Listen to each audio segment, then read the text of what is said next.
The Butterfly's Dream by Kerberos 314, Chapter 9, Dramatic Irony.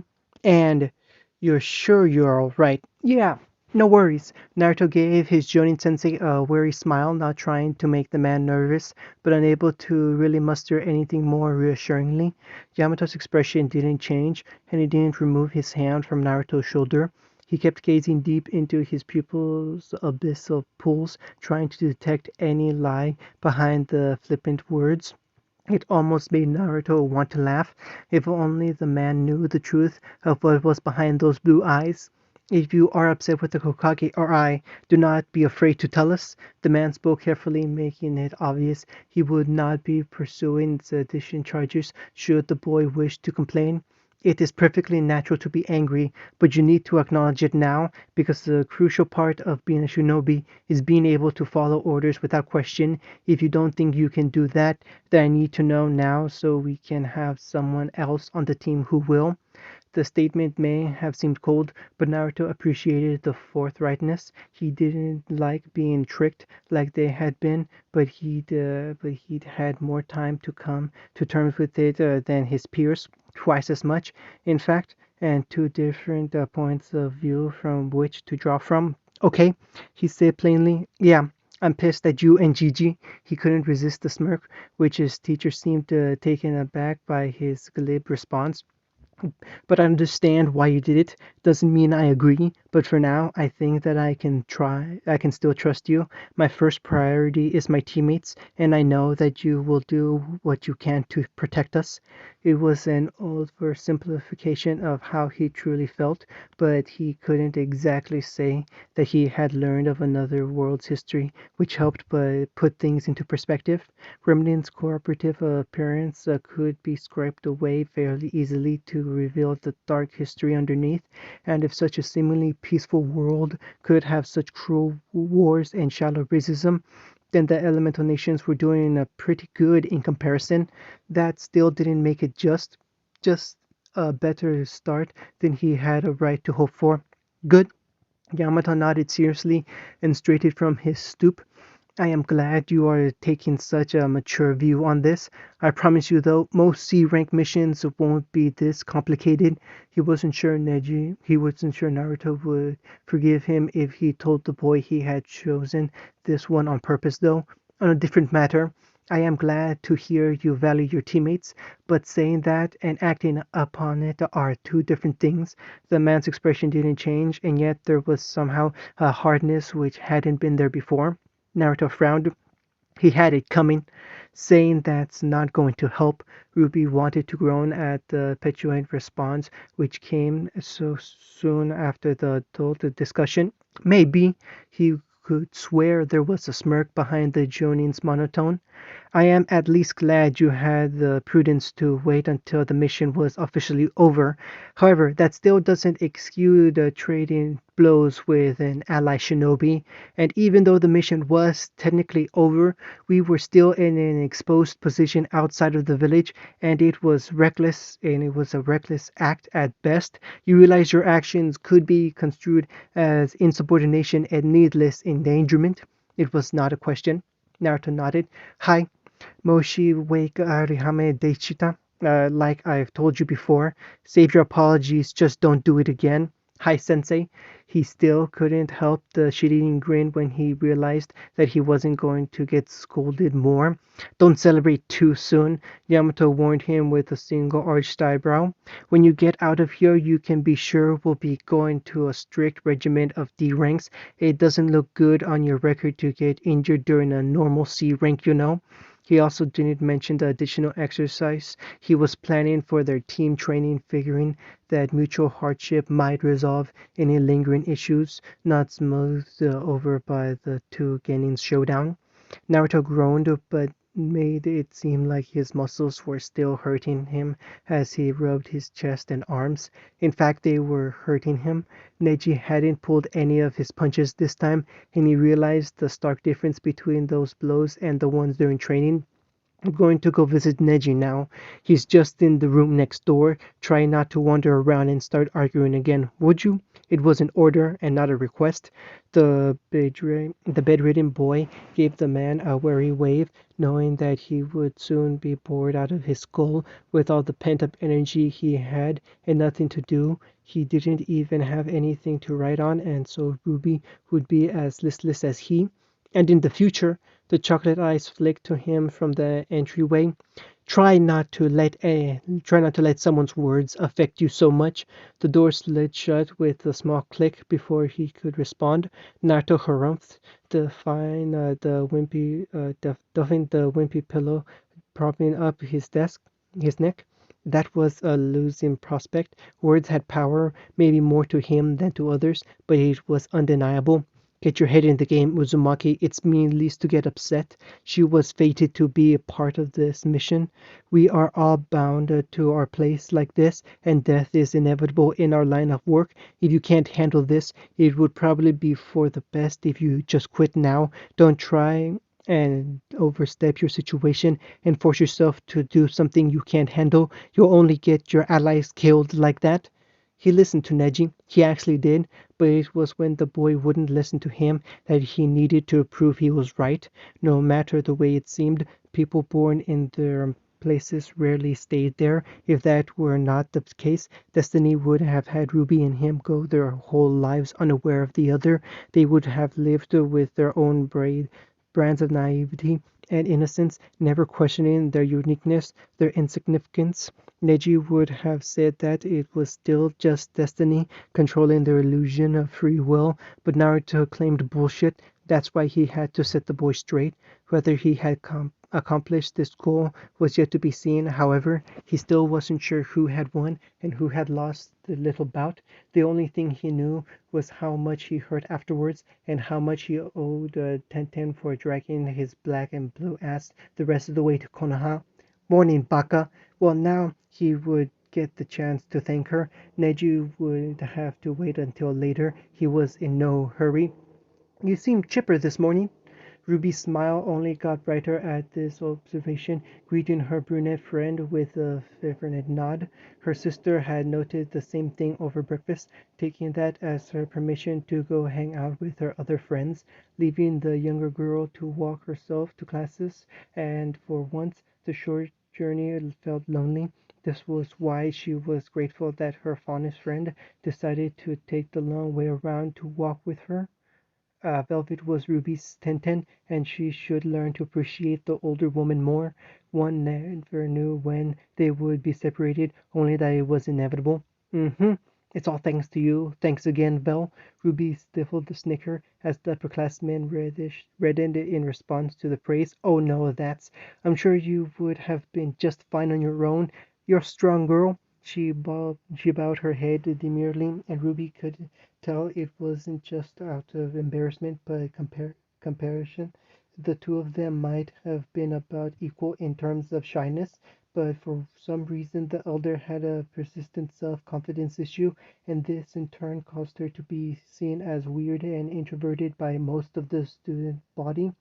Probably another one of the reasons they became friends as well. Yeah, you're probably right. She gave the bunny girl a cheeky grin, but it would have to take me ages, and I would have been an old hag by that time, so I'll still say thanks. Spying the interactions where she knew she'd have to part for the older girl, Ruby quickly snagged her in a bone-crushing hug, beer in her face and velvet stomach. She let out a squeak of surprise and let her face try to match Ruby's cloak. I thank you for being my friend, Vel. I can't explain how important you are to me. She really couldn't. It was the same sort of connection with Naruto, and Naruto with Tenten, that mutual feedback loop which had been running side by side and watching each other's back at the same time, prodding them on and urging to catch up. Hey, Squirt, you trying to steal my bunny from me? Releasing Velvet to the brunette's relief slash disappointment. Ruby found her carelessly applied hairdo mused up further by a perfectly manicured hand. Coco, Velvet admonished her contemporary as the other woman sauntered over and hooked an arm around her continually abused waist. The fashionista just grinned behind her sunglasses, which reflected Ruby's indignant look. "What's up, Ruby?" Blowing a stray crimson lock out of her face, the younger girl crossed her arms in a huff and asked accusingly. "I could ask the same. You were gone for 2 days. Don't tell me you were shopping for all that time." Both of the girls expressed their chagrin in different ways, and for a different reason other than the dirty look they were getting from the students which had to flow around them in the middle of the hallway. Velvet wrung her hands together and averted her eyes, disappointed that Ruby had seen through her deliberate omission, and Coco rubbed the back of her head as she realized she have to fess up. "Well, the sale was on Tuesday. I kind of got sick afterwards." Ruby blinked in the face of the just and self-fulfilling prophecy, then she broke out laughing. "It really isn't that funny," Coco complained. It really wasn't, and to tell the truth, Ruby didn't know why she found it so. Naruto was probably confused as well, or maybe he could understand and was laughing along with her. There was just something about the truth and lies which she found appropriate, not bothering to understand the details. Before either two onlookers could question her on it, the bell rang and forced the three of them to stop what they were doing and run in opposite directions, splinting their hands between covering their ears and sighing at each other frantic waves. It was just another day, and yet it was always a step forward. Naruto always loved watching Ruby spar. It was a far cry from her putting about as a child. Even as the shortest in all of her classes, she had somehow always managed to have her movements be gangly and uncoordinated, as if she were 6 feet tall. As a toddler, she would waddle it like a stumbling drunk, and come home from daycare with scraped knees more often than not. Now she was like poetry in motion, at least in his opinion, and his sentiment was probably shared by quite a few of her current classmates, who, despite being a good 3 years older than her, preferred watching from the sidelines while she challenged someone else, partly as so they could better appreciate the ballerina-like movements honed by many months of training with her uncle, and partly so they could stay out of the way of the girl's partner. By the first week in the semester everyone knew Crescent Rose's name. Her other partner couldn't begrudge her any of this. The girl deserved every inch of recognition she got for both her moves and her weapon. Having forged both of them with many, many hours of hard work, he couldn't be jealous of her capabilities any longer because he now knew where they came from and derived a pleasure knowing he had a hand in their correct creation. So now, instead of feeling the rush of battle as one might when in that vantage, heart pumping, palms sweating, a stomach flinching at every close call, instead he was keen to simply sit back and enjoy the ride, and now he would only flinch in sympathy for whichever poor sap had to go against her. More often than not, this happened to be her elder sister, who was the only one foolhardy enough to set up her defeat time and again, and the one who was admittedly the chief reason Ruby came home from preschool with so many boo-boos. There was a healthy rivalry there, which even theirs couldn't compete against, and Yang had become a specialist in fighting Ruby, winning almost enough matches to maintain her spot as top two in her class, and losing enough to compensate for all the aforementioned scraped knees. But sadly, this time it was not a matchup against her sister, and as usual, an expected disappointment. Though the other teen had admittedly given a good showing, things had been over far too soon, even with the younger girl forcing her peers to keep up with her, constantly pushing the class to be one of the undisputable best in Signal's history. The student gene pool had become stagnant, and Ruby learned to defeat every one of their planned counters to her moves. For that, it helped to have an outside observer to all of her matches, one calm enough to watch with a critical eye and point out whether either she or they went wrong. They were each other's coaches and strategists. They didn't consider it cheating because it took a long time to get to that point and was guesswork more often than not. They both improved independently at each role, slowly gleaning more and more with every experience and every minute spent around veteran warriors such as Ruby's father, uncle, and Naruto Sensei. This match didn't last long enough to get good data, however. Ruby knew she could not win a battle of attrition with the larger boy, and so had to end things as soon as possible, which for her meant judging use of her semblance and letting her weapon do the talking. As her Professor Taiyang, both the boy and girl had to correct themselves, led the poor dazed chap back to his seat. Ruby was gently accosted by a hearty bellow of laughter. Ho, ho, ho! That was quite a show, Miss Rose. Ruby blinked as, like Santa Claus, the man appeared without a sound. It didn't help that he had the saint's catastrophe and robust figure either. Stifling her disappointment when she realized Christmas had already come and gone, Ruby turned with a bright eye towards the new substitute teacher. "Thank you, Mr. Port." She scratched a small curtsy and inclined her weapon closer to the hearty man. "I wish I could have let a bit more of Crescent Rose show, though. I didn't even get to use her rifle function. My, and she is an impressive weapon. Is she the one Signal requires you to forge for yourself?" Happy as always to talk about herself as long as it wasn't about herself, Ruby placed the scythe in between the two and let the man admire her from a safe distance. I did almost all of the design and forge work myself, with advice from Professor Taiyang. Only a few of her more intricate parts had to be framed out, like the collapsing rifle bolt. On that note, the weapon folded in on itself into a tidy little package, which she hastily stowed in an equally custom holster on the small of her back. Yes, I can see why you must be very proud and protective of her," he said while scratching his chin, offhandedly refreshing the almost dismissive manner which she hid it away. Ruby managed a small blush and shuffled the dirt with her boot, but did not make to deny her quirks. Luckily for her, Professor Poi didn't seem to mind this, though that might have been because he was after something else. Speaking of having pride, you remind me of a young, equally dashing and gallant young person. Me?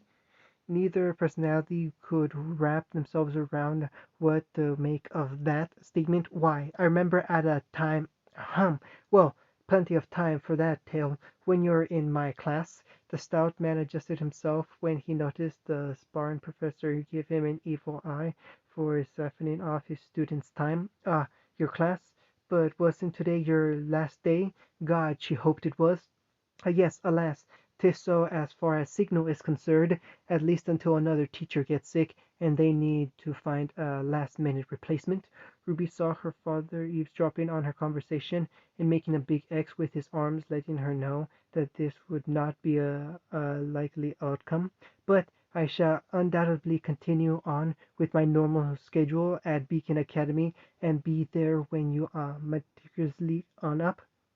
Beacon? Honestly, in the man's unbecoming rambling, she had forgotten the prevailing rumor. "You teach at Beacon?" She tried to make it sound like a question. "Oh ho! But of course, I am also quite friends with the headmaster, Professor Ospin, and I will certainly be sure to inform him of Signal's up-and-coming crop of students. I'm sure he would be most interested in hearing about you, Miss Rose."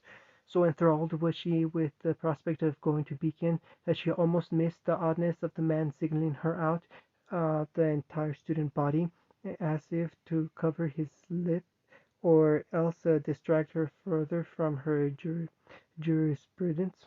Professor Port continued with his reminiscence while eagerly twirling his snowy white mustache. "Yes, indeed, I too was most excited to learn that a daughter of the Summer Rose was said to attend Signal, and at such a youthful age. Mother?" The moment that subject was brought up, Ruby became myopic, tuning out everything else, including her father, who had gone back to conducting class despite her absence, and shooting her furtive glances every spare chance he got. Yes, Summer Rose was quite the was quite the was quite the exceptional huntress. I can tell you are going to follow closely in her footsteps. She wasn't to know quite how soon this prophecy would be fulfilled, however.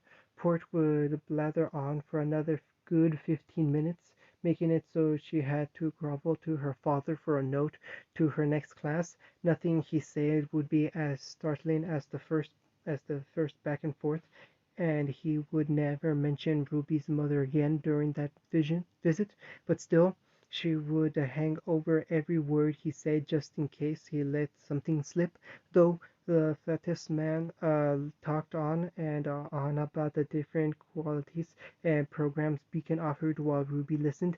Naruto sat quietly in the wings with more detachment and skepticism wrapped around him like an iron blanket.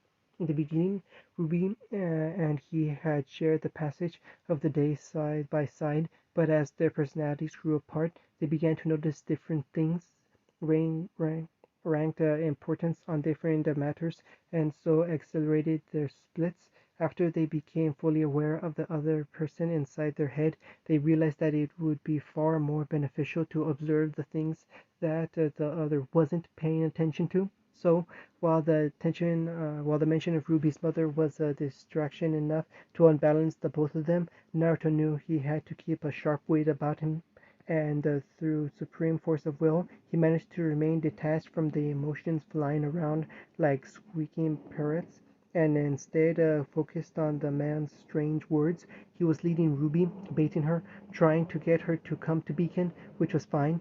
He knew the old man did the same to him, dangling the carrot of Hokage to get him to study more, and besides, Beacon is where they were, where she wanted to end up anyway. But such a fortuitous meeting set off alarm bells in his mind. Was it really a coincidence that Port happened to be a substitute teacher that week? Did the headmaster really scope out all potential recruits this early, or did he suspect something more with Ruby? Or was he looking too much into it? Remnant was a small place, even smaller than the elemental nations, if that could be believed. Population penned into just four small enclaves, five if you counted Menagerie, with a handful of other successful settlements outside of the walls. Everyone tended to know everyone in the shinobi world as well, so it wasn't exactly that strange for the de facto ruler of the nation to keep an eye out for potential recruits, was it? Either way, neither of them would be forgetting Professor Port anytime soon. End of chapter 9.